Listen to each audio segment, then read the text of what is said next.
Uzbekistan's economic growth is expected to slow in 2023 with 5% GDP growth as demand in the economy cools, especially in private consumption and services. This was stated in the publication of the new flagship report, Asian Development Outlook for 2023. Financial Institute announced the economic forecast for the next 2 years and recommendations to tackle the challenges. Inflationary pressure is expected to persist, partly from continuing structural reforms and increasing social spending. However, average inflation is anticipated to decelerate to 11% in 2023 and 10% in 2024 as monetary policy remains tight. The central bank is expected to maintain its tight monetary policy to curb inflation in 2024. Inflation, on the other hand, we're forecasting it down, coming down slowly towards pre-pandemic levels, but not quite there, even by 2024. And in terms of risk, we have an upside risk, which is, what if China's reopening results in an even larger boost to the global economy? That's the upside risk, and we have many downside risks, including an escalation of the Russian invasion of Ukraine, climate-related disasters, and others.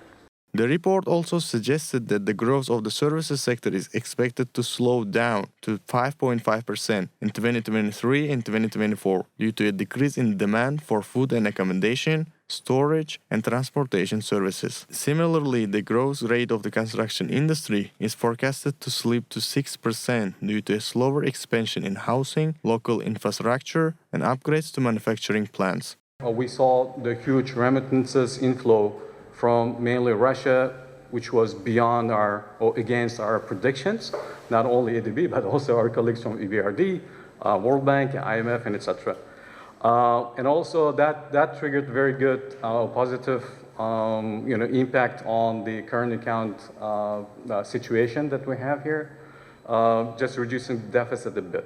On the other hand, the industry sector is expected a rise in growth, reaching 5.5% in both years due to a modest recovery of textiles, food, and mining. This growth is attributed to the growing demand for hydrocarbons and high external demand, mainly from Russia, for apparel and processed food. Agriculture is also projected to rise by 3.5% to continued gains in farm productivity. The Uzbek economy is exposed to different exogenous shocks that we have been seeing so far. For example, in 2020, we saw the shock that came from COVID-19. Last year, we saw another turmoil situation coming from the conflict between two states. So Uzbek economy is a bit resilient to such kind of shocks, but again, the growth of about 5% for the next half a decade will be challenged by different shocks. With population growth at 2% a year, Uzbekistan needs more secondary schools and higher quality education. Secondary education, including vocational schools, absorbed an estimated 72% of public spending on education in 2022. To increase school enrollment by an additional 1.2 million students, the government needs to construct about 2,000 schools or shorten school day to allow more double shifts. The quality of secondary education is a concern. Uzbekistan has not yet conducted the program for international student assessment to obtain a comparative measure of the quality of its secondary school education. To meet industry demand for skilled labor, especially in research and development, accelerated improvement of STEM, science, technology, engineering, mathematics education will be integrated into the education system.